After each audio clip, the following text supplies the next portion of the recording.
machine learning and AI. I'm going to briefly touch on it. So we can think of machine learning as a subset of AI. And when you think about artificial intelligence, it uses machine learning to minimize the manual input that's necessary for an AI construct. So you need large databases. You need examples from different scenarios, and you need a lot of data, which we're going to talk about in our next presentation. Machine algorithms can study these databases and learn their own description of elements of interest. All could be done without additional human input, right? So if you think about foundations on the value propositions for developing and deploying AI solutions for pathology. So this is one possible foundation pyramid. So the first one is operational.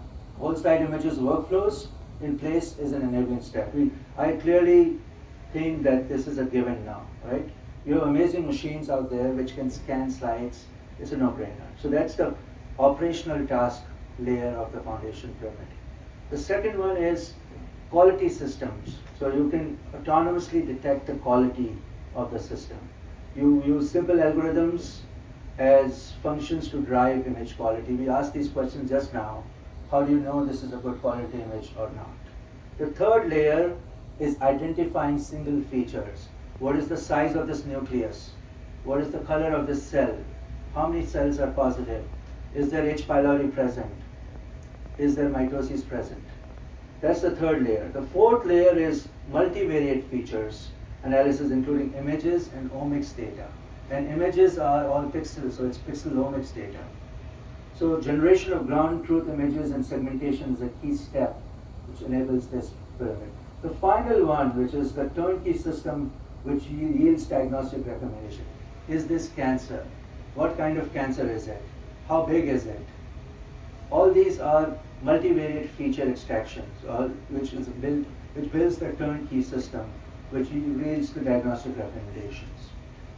So let's go beyond the glass slide, right? We can think of the world where these pixels can be used to identify features, quantitate features, synthesize information, build knowledge, and make predictions, right? So can you put table?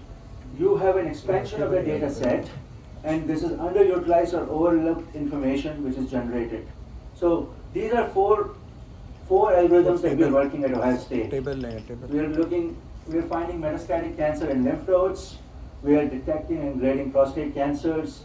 We are using automation to analyze HER2/neu and create scores for pathologists. And this is an example of digital image analysis for P67 and cytology specimens. So let's go beyond the expansion. We go to the highest level of the pyramid, where now we're going beyond genomics.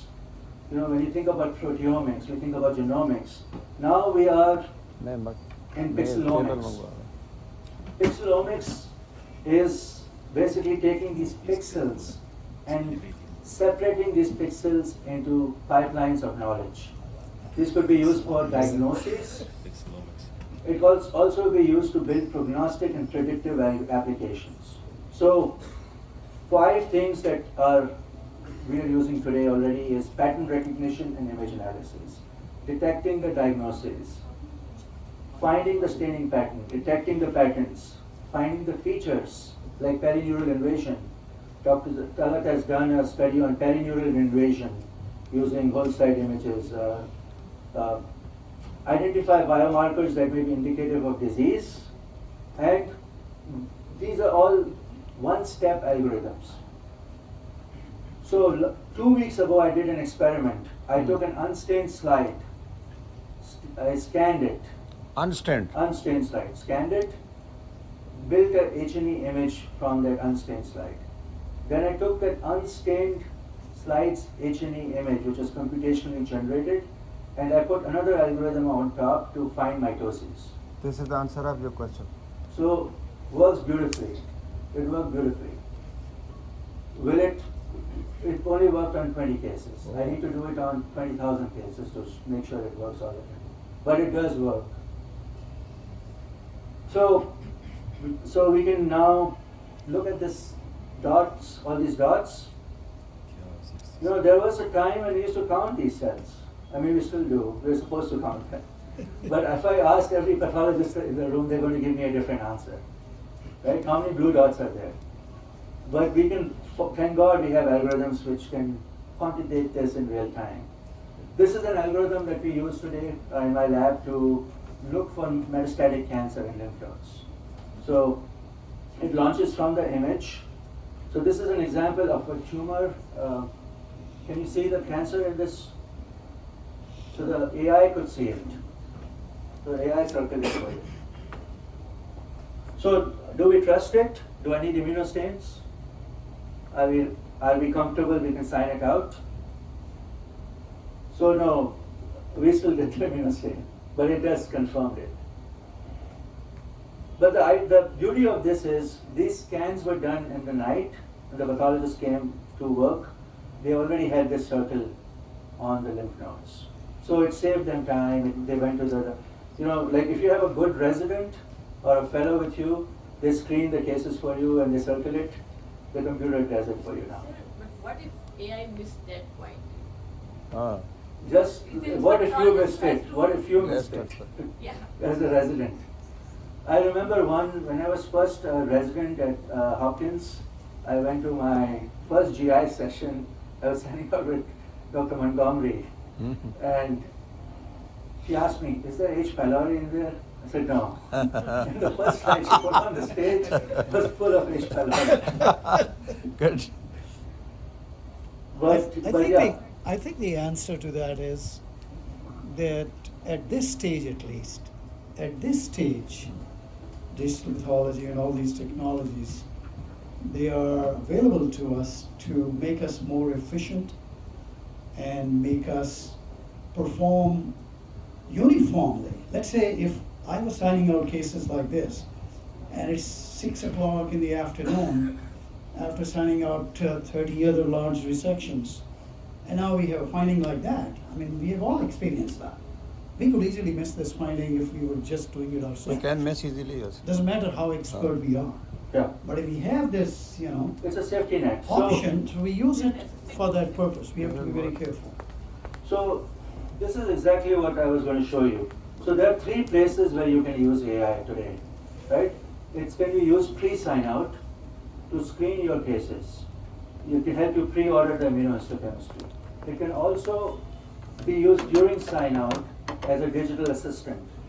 It can also help with primary एक इधर diagnosis भी with रख। supervision or without supervision. एक इधर भी। And you can create a report templates for you, or you can use it post sign out to check the work.